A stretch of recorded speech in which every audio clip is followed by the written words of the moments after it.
Welcome back to another console collector video. Hey everybody, console collector here. Today we're going to take a look at some handheld video game consoles.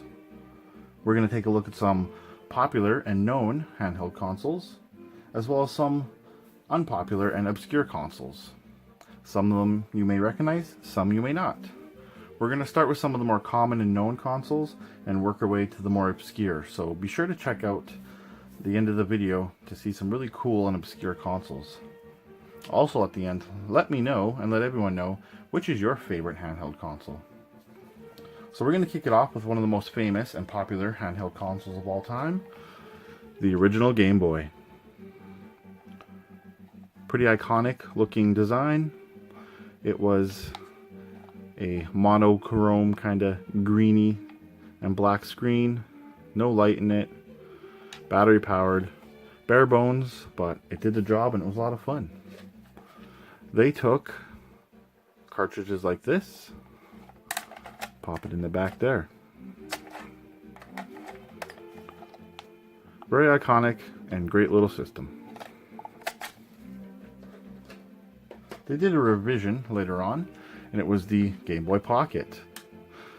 These came in a variety of colors actually. This is the ice blue version. It's a slimmer version, same kind of screen, a little bit better, but battery powered. Same cartridges as the original Game Boy, just pop in there. So that's the Game Boy Pocket. After the Game Boy Pocket, they released the Game Boy Color. Again, no light up screen, but this actually had color instead of just black and white. These came in a variety of colors. The 5 main colors here you can see, which were the pink, the purple, the green, the yellow, and the teal turquoise. I personally spent a lot of time on my Game Boy Color. Game Boy Colors played the original Game Boy games. As well, later on, they had their own Game Boy Color games. So these games had their own special color palettes. Transparent cases on them. If you can see there though, you can kind of see it says Game Boy Color.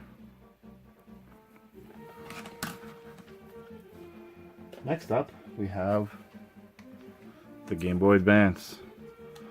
Really awesome form factor, but again, no light for the screen, but full color, Super Nintendo style graphics. These were awesome because they played Game Boy games, Game Boy Color, and their own cartridges, the Game Boy Advance cartridges. Very, very good little system.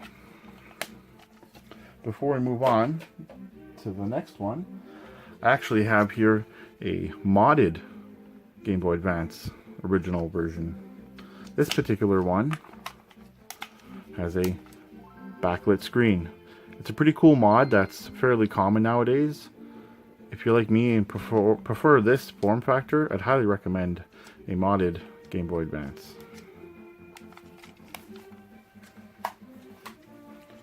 Next system we have is the Game Boy Advance Sp. Now this has a clamshell design. This one had a front-lit screen. Later revisions had a backlit screen. You can probably see the difference here. Backlit is definitely the way to go, in my opinion. Now these also took Game Boy Advance cartridges, and they were still backwards compatible with Game Boy and Game Boy Color. Neat little compact size clamshell, so it kept your screen nice and safe. And these were the first Game Boys with rechargeable batteries. Great little system. Next up, we have the Game Boy Micro. Now this thing is tiny. It's very compact, rechargeable battery. Plays Game Boy Advance cartridges. Nice and form-fitting there. Backlit screen. You know, it was a great little system. Too bad it didn't do too well, but I personally like it. One of the biggest setbacks with the Game Boy Micro was it was not backwards compatible. So it only played Game Boy Advance games. So that's the Game Boy Micro. Next up, they released the Nintendo DS.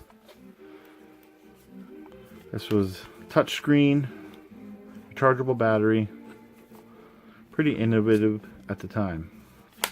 This is a particularly off-color one. This is a blue. There was a few colors out there. Now, the DS played cartridges like this. This is Pokemon Black 2. Haven't had one of these in a while. And they just went on the top here, just like so. Now, the cool thing about the DS was it was backwards compatible with the bottom slot here for Game Boy Advance games. So you could run DS and Game Boy Advance games in the original DS.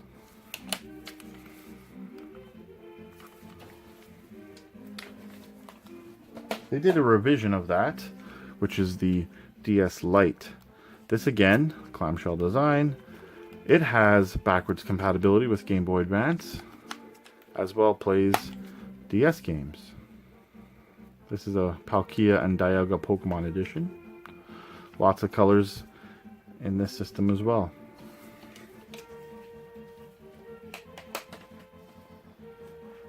Next up, Nintendo released a Nintendo DSi. This one lost the Game Boy Advance backwards compatibility and only plays Nintendo DS games. Again, lots of different colors of this. Then they released a Nintendo DSi XL, which was basically just a larger screen. Again, no backwards compatibility, only plays DS games. Same little cartridge. Then Nintendo released the Nintendo 3DS. Dual cameras, dual touchscreen. Great little system, but now this game console plays Nintendo DS games as well as 3DS games. And it offered a upper 3D screen. Now the 3DS games look pretty similar to the DS cards.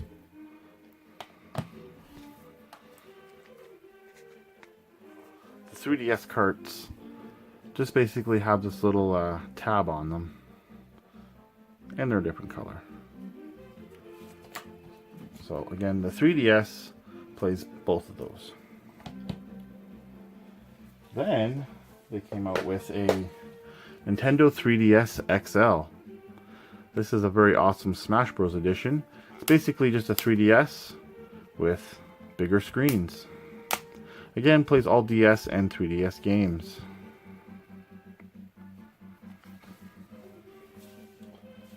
And then, more DS.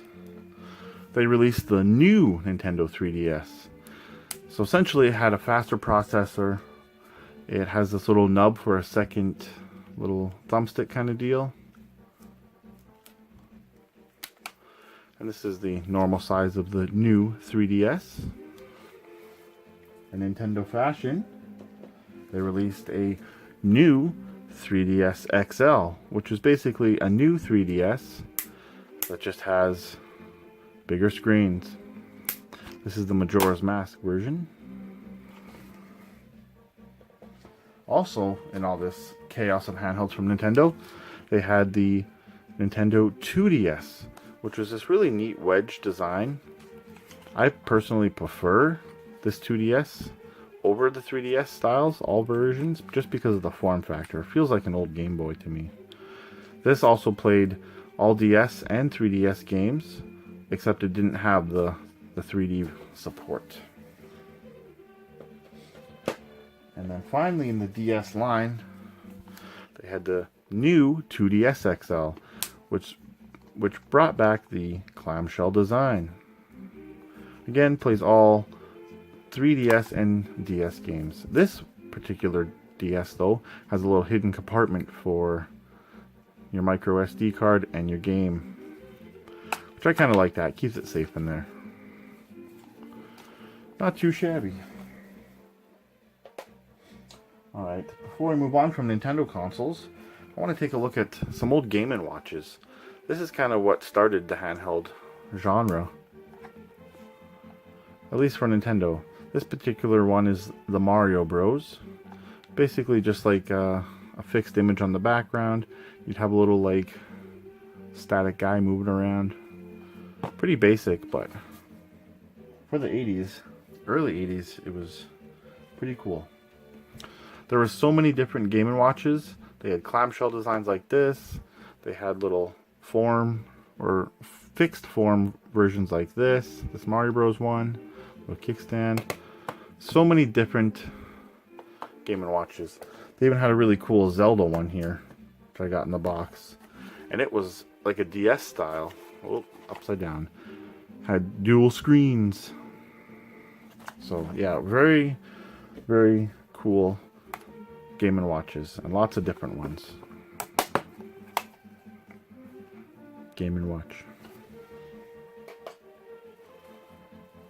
Alright, one third-party handheld from Nintendo, for Nintendo, I want to look at was the Super Boy. It's basically a portable Super Nintendo. You pop your game in the top there, like so, power it on, and you're playing your Super Nintendo games on the go.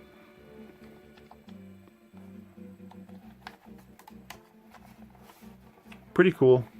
My biggest complaint with these though, you set it down too hard or you bump it, your game freezes. But that's the Super Boy. Alright, let's take a look at some Sega consoles. Here we have the Game Gear. This thing had a backlit screen. It was trying to compete with the Game Boy. It did alright. I had one as a kid. It was just a battery sucker. It takes cartridges like this Power Rangers here. Just slides in the top. And there you go. Good handheld. Had some flaws, but decent overall. The equivalent of the graphics on the Game Gear, I believe, were similar to the Sega Master System. Another one from Sega, we have the Sega Nomad. This was basically a portable Sega Genesis. So if you pop in your Magic School Bus in the top like so, you're ready to rock. Now you can see it kind of has a slanted form here, which is pretty odd, but hey, it works. Controller port there for it. Got your headphone jack. Again, this thing was a battery sucker, but cool little system.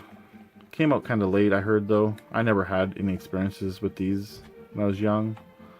But yeah, it's a cool little handheld. Alright. Let's take a look at Sony. So, of course, we have the PSP. This is the 2000 model. It's a blue one. Very cool, very pretty. I love the PSP. I had one as a teenager, and I love it to this day. Mine happens to be modded to play ROMs and such. But these things took little mini UMD discs, like so. Castlevania Dracula X here. And you just slide it in like so. You're ready to go. This thing was a media player as well. You could put music on it, pictures, videos, as well as games. Access the internet. Great handheld. Was trying to compete with Nintendo. You know, it did alright too. Better than the Game Gear for sure. So that's the Sony PSP. They did some revisions, but the most notable revision is the Psp Go. Now this thing flopped hard. The biggest thing that I think the biggest complaints people had were they got rid of the disk drive, so you couldn't play the UMDs that everyone invested in. But one little cool thing about the Psp Go is it actually flips up to expose the joystick and all the buttons. This was kind of all the rage back then. Everyone had sliding 40 phones and all that. So yeah, this was a digital only console, the Psp Go. That was the last revision of the PSP, and later on Sony released the PS Vita, which actually has a pretty big following now, and I love my Vita. It's got a lot of great games. This is a cool blue one, which I really like. This thing's like a really great system. It's just, you can't compete with Nintendo and the handhelds, and yeah, it did okay as well. Now it took cartridges like this, little mini ones like that.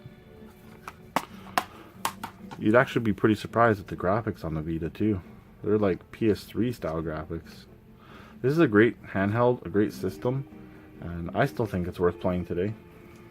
The PS Vita.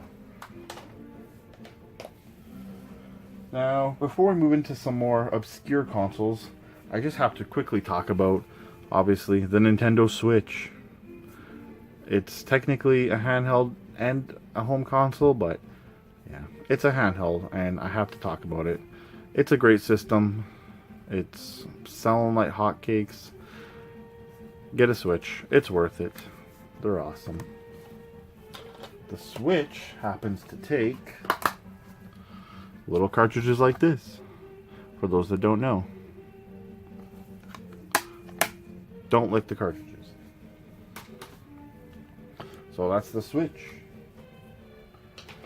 Now, let's take a look at some more oddball and obscure systems. Let's kick it off with the Turbo Express. Now this particular unit essentially is a portable TurboGrafx-16. It plays traditional TurboGrafx-16 Hue cards. Slide them in like so, and you're ready to go. It's got a backlit screen. Again, another battery sucking system from the 90s. Has this TV tuner on here, which is pretty cool. Had some neat accessories.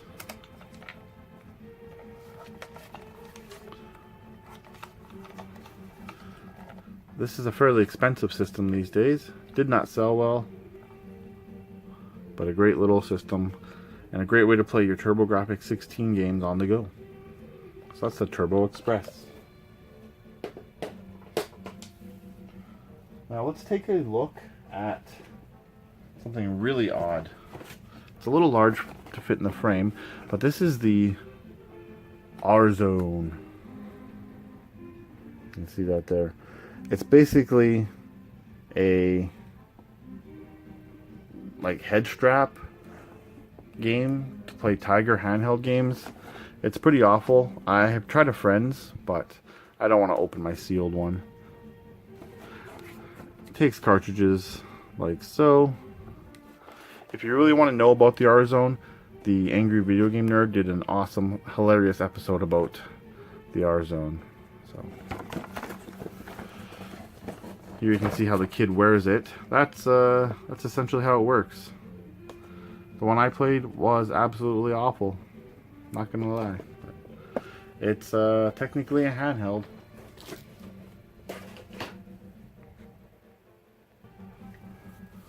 Alright, so we got another console here from Nintendo. That is the Virtual Boy. Now I debated on putting this in the video, but Nintendo did market it as a handheld. So technically it's a handheld. That's the stand. Let's just pop it off here really quick so we can get a better look at it. It's essentially a pair of goggles on a stand. Again, designed as a portable, but you can't really play this thing portably, honestly. I never do. It's actually not a horrible system. It's different, but the games are decent. The game cartridges it takes are these little guys.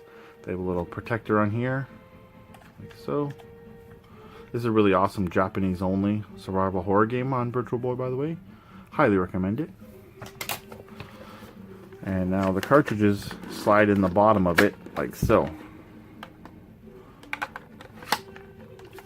And then you can just kind of see Virtual Boy. So yeah, that's the Virtual Boy. Technically a handheld. It's a handheld with a separate controller. Alright. Let's talk about these really quick. Tiger Handhelds. It's a handheld. They're terrible. They don't have game cartridges. Every kid in the 90s had one. This is the Power Rangers one. Yep, it's a handheld. Wedge form. One of the 2DS got the idea from the Tiger Handhelds. Alright, some more obscure consoles. Let's talk about the Atari Lynx. Now here in the back is the Model 1 of the Atari Lynx. It's much longer. This is the shortened down slim version. What's cool about the Lynx is you can play it like this, or some games you played like this, vertically. Pretty strange, for sure. Now, this is the cartridge for the Lynx. What's neat about these is they got this little handle on them, like so. Flip it over, it would go in like this, and you were ready to go. And they had the little handle on top there, so you could pull it out. Not a bad system. Again, backlight screen, which was great for the early 90s, but a battery sucker. So yeah, that's the Atari Lynx.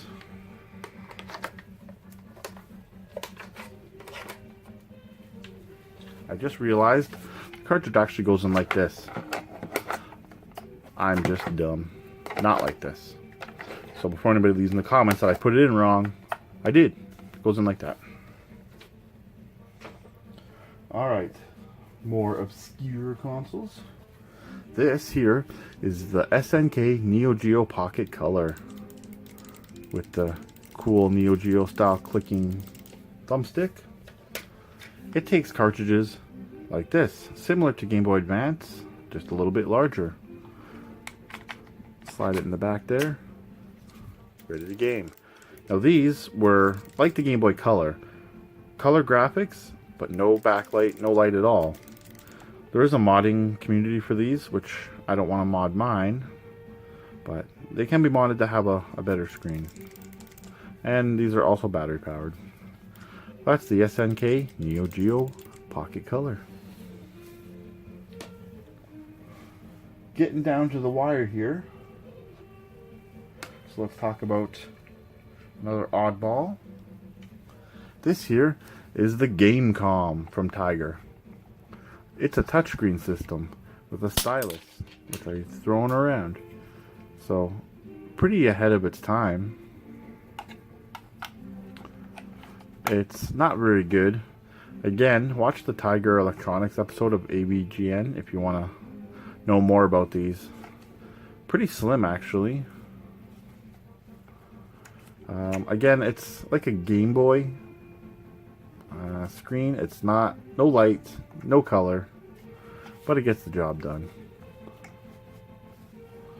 And now here, the cartridges pop in the side, and they're just little cartridges like this. What's cool is it holds two cartridges, so you can play either one. So I gotta give it that. That's pretty cool. Yeah, that's the Gamecom. Now this one I debated on including, but I had this handheld as a kid and it's not very good. This is the Barcode Battler. Basically, you just scan these cards in and it's like a text kind of game. I know there's tons of these like really crappy handhelds out there, but this is one that I had as a kid and I have in my collection, so I thought I'd just share it with you guys. What was cool about these though is you could actually take barcodes from like stuff from the store. I remember as a kid, and I'd be scanning scanning in all sorts of different stuff. Waste Doctor. Not a good handheld, but it's technically a handheld. Again, that's the Barcode Battler. Alright. Only got 2 more left. Let's take a look at the Nokia N-Gage. Now this came out at the time of the Game Boy Advance, the original. I remember actually seeing these at EB Games and thinking, who's gonna buy this? Little did I know how collectible it would become, but I never had one. This is the slimmed down version, the QD, I believe. There is a longer, more annoying version. This N-Gage takes little SD cards, like so. Pretty obscure, but still a handheld console. This thing was actually a cell phone as well as a video game console and a media device. Now I saved the best and, well, not the best, but the rarest handheld for last. This thing is the Gizmondo. Yep, the Gizmondo. Now this thing probably looks kind of like gross. If you didn't know, these Gizmondos literally are melting. This like black stuff on the ends is like all sticky and just awful. They all do it at some point. And I believe that was the nail in the coffin for this thing. Like there's hair stuck to it. It's all got fuzz in it. It's gross. It's tough. It's gross to even handle. But it is a rare system. The Gizmondo takes little chip cards just like this. You just stick them in the back or the bottom and you fire it up. It's got really cool shoulder buttons and like it had a camera. It made phone calls and stuff, web browser. Like I believe this came out in 2005, so it was a pretty cool device I guess then. It's just yeah, didn't sell well. And then this awful, disgusting housing didn't help, I'm sure. Yeah, camera. That's the Gizmondo. I don't want to hold this anymore, so that's it for this video. Alright everybody, that's going to wrap up today's video. I want to thank everyone for watching. Be sure to check out my other videos. Like, comment, subscribe, and share. Be sure to follow me on social media. You can find me on Facebook, Console Collector, Instagram, _console_collector, Twitch, Console Collector, Twitter, Console Collector 1. Thanks again for watching. I am the Console Collector, and until the next video, happy gaming.